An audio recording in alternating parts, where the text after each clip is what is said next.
So now is the outline for a fight in the Senate now taking shape, with President-elect Trump defending his choice for Secretary of State. Many Democrats will likely oppose Rex Tillerson, and some Republicans raising questions about his connections with Vladimir Putin in Russia. Senator Rand Paul serves on Homeland Security, Foreign Relations Committee with me now. And Senator, how are you doing? Good morning to you, and thank you for coming back here to our program. Will he be confirmed or not, do you think? You know, I think in the end, yes. I think there will be some questions, and the hearings are good. I mean, we're supposed to give advice and consent, and I think there will be hearings, and we'll talk a lot about this. I think it's unfair to prejudge Mr. Tillerson and think that, because he had good relations in making deals around the world, that somehow makes him an unfit candidate. I think it may be the opposite, that having good relations with world leaders and being able to negotiate with them, you know, maybe that's exactly what you want in your chief diplomat. Interesting. Do you think Marco Rubio went too far then? I mean, he was saying yesterday that he had serious concerns about the nominee. Did he speak too soon? I think we'll wait and see. I think people have prejudged that, he got an award from Russia, therefore his chief interest would be Russia. I presume his chief interest will be America, and I wouldn't prejudge someone's patriotism or support of America by saying they have divided interests. I think when he worked for his company, his first interest was making money, and that is his job. You're by law bound to make money for your company, but making deals that are good.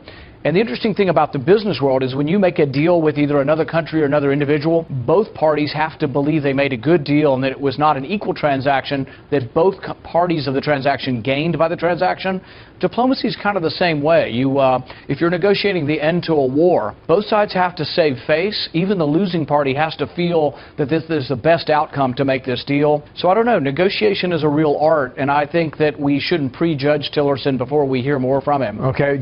In a word, does he get confirmed or not? I mean, as you sit here right now, what do you think? Likely yes. Likely yes. Okay, Obamacare. Nancy Pelosi said this week. I don't think they, meaning Republicans, will repeal the Affordable Care Act, meaning Obamacare. Is she right or not? She's dead wrong. We will repeal Obamacare. We promised the American people we'd do it.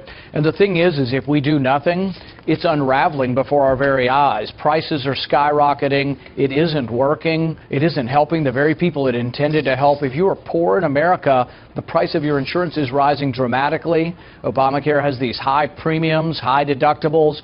It just isn't working for anyone in the country. And so, yes, we need to repeal it. And then I think we should replace it with choice. More choices, more competition, and lower priced insurance. She's saying it's not a political position. It's an economic reality. Well, the economic reality is that the government doesn't do a very good job distributing anything, from the mail to anything the government gets their hands involved with. When you don't have the profit motive, or you have a partly profit motive and partly government coercion, you wind up with a disaster. And that's kind of what we have right now. And so I think we need to get government as much out of health care as we can and replace it with the marketplace, competition and lower prices. Okay, then 2017, you're going to be busy. Tell our audience what the priorities are for a new Congress. How much of Mr. Trump's agenda will get through? The number one thing a President Trump can do and a Republican Congress can do is repeal regulations that are killing jobs. In my state, we lost 20,000 jobs in the coal industry.